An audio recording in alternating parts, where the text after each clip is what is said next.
And of course, Brian lives in Hawaii, and so we will live in Hawaii and shoot there. So that's kind of exciting. She looked like the ultimate straight-laced secretary on screen. Glasses, perfect posture, not a hair out of place. But Nancy Kulp's real life? It was anything but ordinary.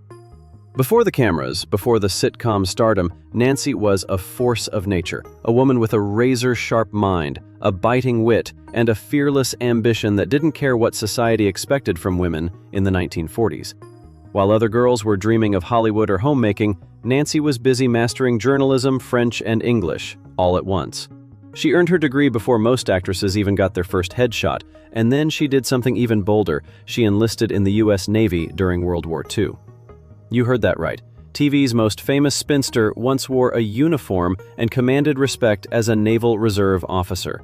She wasn't playing a role back then, she was living it. Lieutenant junior grade Nancy Kulp helped with critical operations in wartime. That's the kind of courage she carried through her entire life. And this woman, so academic, so serious, would one day fall for one of the most unpredictable, outrageous comedians Hollywood had ever seen. But we're not there yet. Nancy didn't stumble into fame, she outsmarted her way in. After the war, while most actresses were chasing auditions, Nancy was working inside the machine, writing press releases for MGM, analyzing the system from behind the curtain. But the more time she spent in the studio shadows, the more one thing became clear. She belonged on the other side of the camera. Her voice, deep and commanding. Her frame, unmissable. Her attitude, one of a kind.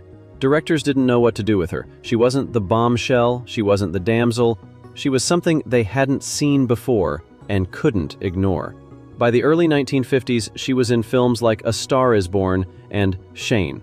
She didn't have long speeches or dramatic monologues, but every time she appeared on screen, you couldn't look away. She made quirky, quiet roles feel loud. Then came the Beverly Hillbillies, and everything changed.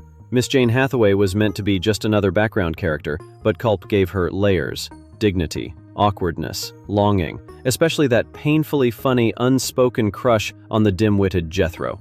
She turned a cartoonish stereotype into a woman audiences loved. She even got nominated for an Emmy. What fans didn't know?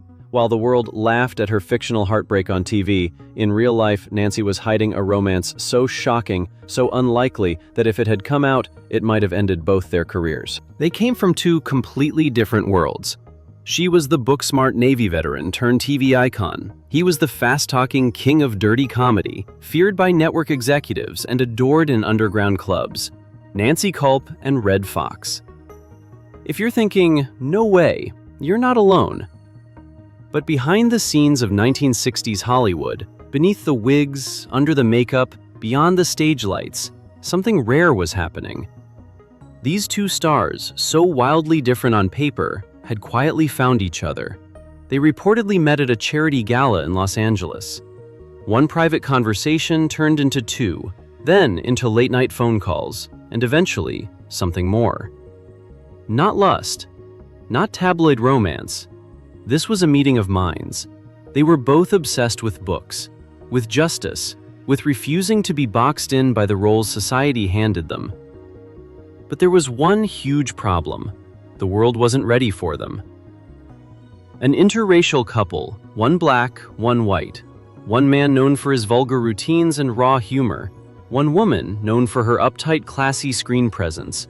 Together, they were lightning in a bottle, and a career-ending headline waiting to happen.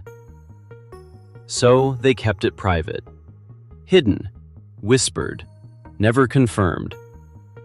And yet their friends, those closest to them, remembered the way they looked at each other across the room. The late arrivals, the early exits, the laughter no one else could interrupt. Nancy never came out publicly, and Redd, he had his own troubles, divorces, controversies. But insiders now believe what they shared wasn't just real, it was the most genuine connection either of them ever had. No press, no spotlight. Just a bond strong enough to challenge everything the industry and the era told them they couldn't be. After decades in the spotlight, Nancy Kulp made a decision no one expected. She turned her back on Hollywood and set her sights on Washington, D.C. That's right, America's favorite quirky secretary, ran for Congress. In the early 1980s, she launched her campaign in Pennsylvania's 9th District. No gimmicks, no stunt. She stood on real policy, education, equality, the environment. But not everyone was cheering her on. One of the biggest betrayals came from someone you'd never expect, her former co-star, Buddy Ebsen, the actor who played Jed Clampett on the Beverly Hillbillies. Ebsen publicly campaigned against Nancy, calling her politics too liberal, too progressive, too out of touch. In reality, she was just ahead of her time. His attack hurt. It hurt her image, her numbers, and probably her heart. She lost the race, but she didn't lose her dignity. She didn't run for fame. She ran because she believed America needed more women with a backbone, not just a script. It wasn't a failed campaign. It was a statement. A TV star, a Navy veteran, and now a political rebel. Most people chase fame their entire lives. Nancy Kulp? She walked away from it. Willingly. Quietly. With purpose. After Hollywood, Nancy didn't cling to the red carpet. She didn't fade into irrelevance. She reinvented herself. As a teacher. At Juniata College in Pennsylvania, she began teaching acting to a new generation. But here's the twist. Her students weren't just being taught how to perform, they were being taught how to live honestly. She didn't care about celebrity tricks or screen presence. She taught storytelling as a form of truth-telling. And her students? They adored her. She was brutally honest, sometimes intimidating, always brilliant. When she spoke, the room stopped. People listened. Even off-screen, Nancy had that energy, the kind you can't fake. But she didn't stop there. She moved to Palm Springs, not for the fame, but for the community. She started working with animal rescue organizations, mentoring young theater talent, and even volunteering for people with cerebral palsy. She gave her time, her money, her name, not for press, not for Instagram likes, but because she believed in it. Behind closed doors, the same woman once caught in a secret affair with Redd Foxx was now quietly transforming lives, with no camera in sight. And just when life seemed settled, the hardest chapter of all began. She made millions laugh. She broke industry barriers. She ran for office and taught with purpose. But Nancy Kulp couldn't outrun one thing: time.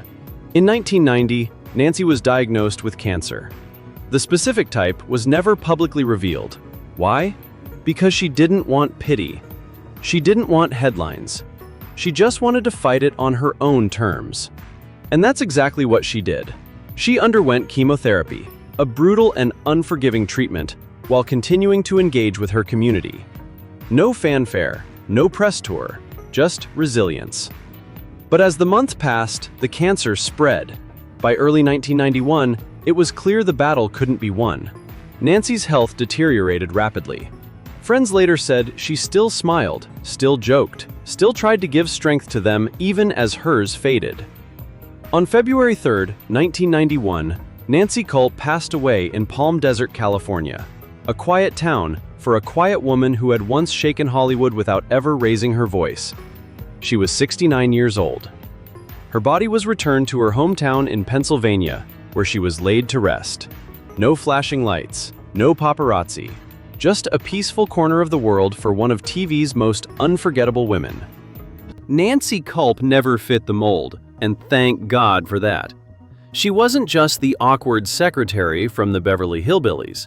She was a Navy officer, a sharp academic, a political rebel, a teacher, a fighter, and yes, a woman who once loved Redd Foxx when the world would have judged them both for it. She didn't chase celebrity, she challenged it. She didn't broadcast her truth, she lived it, quietly, powerfully, on her own terms. While the world laughed at her character's romantic failures, Nancy was living a love story no script would have dared to write. A story of two souls, defying race, expectations, and public image, because what they had was too real to fake, and maybe too real for Hollywood to handle. Nancy's death didn't make front-page headlines. There were no tabloid scandals, no Netflix documentaries. But that's the thing about people like her. The ones who truly matter don't need the noise. They leave behind something stronger. Today, fans remember her as Miss Hathaway. But we remember something more. The woman who risked it all for truth. The woman who quietly fought for justice, for animals, for people with disabilities. The woman who once shared her soul with a man no one expected and never once apologized for it. If this story shook you like it shook us, go ahead and hit that like button. It tells the algorithm that stories like Nancy's deserve to be remembered. Subscribe for more untold Hollywood secrets that the tabloids never dared to print. And drop a comment below. Which forgotten icon should we expose next? Because the truth, it's always more fascinating than fiction.